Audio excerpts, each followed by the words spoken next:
ನಮಸ್ಕಾರ ಸ್ನೇಹಿತರೆ, welcome back to our channel. ನಾನು ನಿಮ್ಮ ಗೀತಾ. ಸ್ನೇಹಿತರೆ, ಇವತ್ತಿನ ರೆಸಿಪಿ ಬಂದುಬಿಟ್ಟು ಮೊಟ್ಟೆ ಸಾಂಬಾರು ರೆಸಿಪಿ. ತುಂಬ ಅಂದರೆ ತುಂಬಾ ಈಸಿಯಾಗಿ ಮಾಡ್ಕೊಳ್ಳೋಂಥ ರೆಸಿಪಿ ಇದು. ಒಂದೇ ಒಂದು ಸರಿ ಟ್ರೈ ಮಾಡಿ ನೋಡಿ, ನಿಮಗೂ ಸಹ ಇಷ್ಟ ಆಗುತ್ತೆ. ಸಿಂಪಲ್, ಜಾಸ್ತಿ ಇಂಗ್ರೀಡಿಯೆಂಟ್ಸ್ ಏನಿಲ್ಲ, ಮಸಾಲೆ ಪದಾರ್ಥಗಳು. ಒಂದು 10 ನಿಮಿಷದಲ್ಲೆಲ್ಲ ನಾವು ಇದನ್ನು ರೆಡಿ ಮಾಡ್ಕೊಂಡ್ಬಿಡ್ಬೋದು. ಪೂರಿ ಜೊತೆ ಮತ್ತು ಚಪಾತಿ ಜೊತೆ, ಜೋಳದ ರೊಟ್ಟಿ ಜೊತೆ ಖಂಡಿತವಾಗ್ಲೂ ನಿಮಗೆ ಇಷ್ಟ ಆಗೇ ಆಗುತ್ತೆ ಫ್ರೆಂಡ್ಸ್. ಒಂದೇ ಒಂದು ಸಾರಿ ಟ್ರೈ ಮಾಡಿ. ಹಾಗೆ ಯಾರೆಲ್ಲ ನನ್ನ ಚಾನಲ್ ನೋಡ್ತಾ ಇದ್ದೀರಾ, ಪ್ಲೀಸ್ ಸಬ್ಸ್ಕ್ರೈಬ್ ಮಾಡ್ಕೊಳ್ಳಿ, ಸಪೋರ್ಟ್ ಮಾಡಿ, ಹಾಗೆ ಶೇರ್ ಮಾಡಿ, ಕಮೆಂಟ್ ಮಾಡಿ.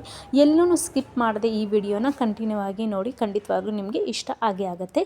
ಇವಾಗ ಮೊಟ್ಟೆ ಸಾಂಬಾರು ಹೇಗೆ ಮಾಡೋದಂತ ನಿಮ್ಮ ಜೊತೆ ಶೇರ್ ಮಾಡ್ಕೊಳ್ತಾ ಇದ್ದೀನಿ. ಇವಾಗ ಒಂದು ಮಿಕ್ಸಿ ಜಾರ್ಗೆ ಒಂದು ಮೀಡಿಯಮ್ ಸೈಜ್ ಈರುಳ್ಳಿ ಹಾಕ್ಕೊಳ್ಳಿ. ಅದಕ್ಕೆ 1-2 ಗಡ್ಡೆಯಷ್ಟು ಬೆಳ್ಳುಳ್ಳಿ ಹಾಕ್ಕೊಳ್ಳಿ. ಮತ್ತು 1 ಇಂಚಷ್ಟು ಶುಂಠಿ ಹಾಕ್ಕೊಂಡು ಒಂದು ಮೀಡಿಯಮ್ ಸೈಜ್ ಟೊಮೊಟೊ ಹಾಕ್ಕೊಳ್ಳಿ. ಇವಾಗ ಚಕ್ಕೆ, ಲವಂಗ ಮತ್ತು ಮೆಣಸು 3-4 ಮೆಣಸು, ಸ್ವಲ್ಪ ಕೊತ್ತಂಬರಿ, ಇದನ್ನೆಲ್ಲ ಹಾಕಿ ಅಚ್ಚ ಖಾರದ ಪುಡಿ, ನಿಮ್ಮ ಖಾರಕ್ಕೆ ನೋಡಿಕೊಂಡು ಅಚ್ಚ ಖಾರದ ಪುಡಿ ಹಾಕ್ಕೊಳ್ಳಿ.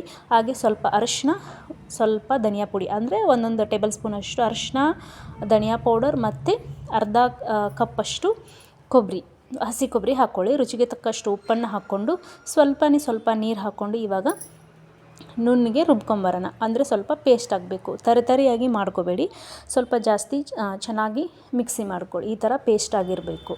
ಇವಾಗ ಒಗ್ಗರಣೆ ಸ್ಟಾರ್ಟ್ ಮಾಡ್ಕೊಂಬಿಡೋಣ.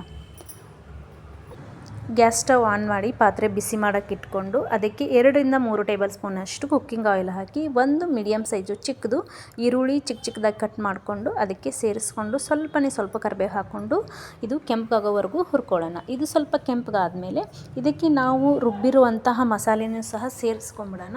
ಮಸಾಲೆ ಈ ಥರ ಮಿಕ್ಸ್ ಮಾಡ್ಕೊಳ್ಳಿ. ಈರುಳ್ಳಿ ಅದಾದಮೇಲೆ ಮಸಾಲೆ ಸೇರಿಸ್ಕೊಂಡಾದಮೇಲೆ ಚೆನ್ನಾಗಿ ಕಲಿಸ್ಕೊಂಡು ಇವಾಗ ಇದನ್ನು ಒಂದು 2-3 ನಿಮಿಷ ಸ್ವಲ್ಪ ನೀರು ಹಾಕಿ 2-3 ನಿಮಿಷ ಇದನ್ನು ಬೇಯಿಸ್ಕೊಂಬಿಡೋಣ. ಸ್ವಲ್ಪ ಎಣ್ಣೆ ಬಿಟ್ಕೊಳ್ಬೇಕು ಫ್ರೆಂಡ್ಸ್. ಇದು ನೋಡಿ, ಇವಾಗ ಎಣ್ಣೆ ಬಿಟ್ಕೊಂಡಾಗಿದೆ, ನೋಡ್ತಾ ಇರ್ಬೋದು. ಸೊ ಈ ಥರ ಎಣ್ಣೆ ಬಿಟ್ಕೋಬೇಕು. ಸೊ ಇದಕ್ಕೆ ಇವಾಗ ನಾವು ನೀರನ್ನು ಆ್ಯಡ್ ಮಾಡ್ಕೊಂಬಿಡೋಣ.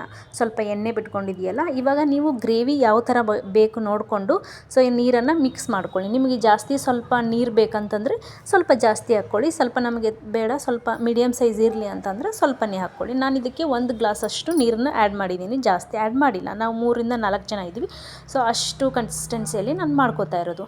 ಇದಕ್ಕೆ ನಾನು 3 ಎಗ್ಗನ್ನು ಇದಕ್ಕೆ ಒಡೆದು ಹಾಕ್ಕೊಳ್ತಾ ಇದ್ದೀನಿ. ಅಂದರೆ 3 ಮೊಟ್ಟೆನ ಇದಕ್ಕೆ ಸೇರಿಸ್ಕೊಳ್ತಾ ಇರೋದು. ನೀವು 4 ಮೊಟ್ಟೆ ಹಾಕ್ಕೊಂಡ್ರು ಈ ಗ್ರೇವಿಗೆ ಸರಿ ಹೋಗುತ್ತೆ, ಏನು ಪ್ರಾಬ್ಲಮ್ ಇಲ್ಲ. ಇಲ್ಲಿ ಬಟ್ ನಾನು ಇಲ್ಲಿ 3 ಹಾಕ್ಕೊಂಡಿದ್ದೀನಿ. ಹಾಗೆ ಕೈ ಆಡಿಸ್ಬೇಡಿ. ಒಂದು ನಿಮಿಷ ಅಥವಾ 2 ನಿಮಿಷ ಬಿಟ್ಟು ನೋಡ್ಬೋದು.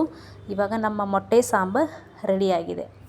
ಮೊಟ್ಟೆ ಹಾಕಿದ್ಮೇಲೆ ಒಂದು 2-3 ನಿಮಿಷ ಮುಚ್ಚಿ ಕುದಿಸಿದ್ರೆ ನಮ್ಮ ಮೊಟ್ಟೆ ಸಾಂಬಾರು ರೆಡಿ. ಕ್ವಿಕ್ಕಾಗಿ, ಈಸಿಯಾಗಿ, ಆರಾಮಾಗಿ ಮಾಡ್ಕೊಳ್ಳೋಂಥ ರೆಸಿಪಿ ಇದು. ತುಂಬ ಅಂದರೆ ತುಂಬಾ ಟೇಸ್ಟಿಯಾಗಿರುತ್ತೆ.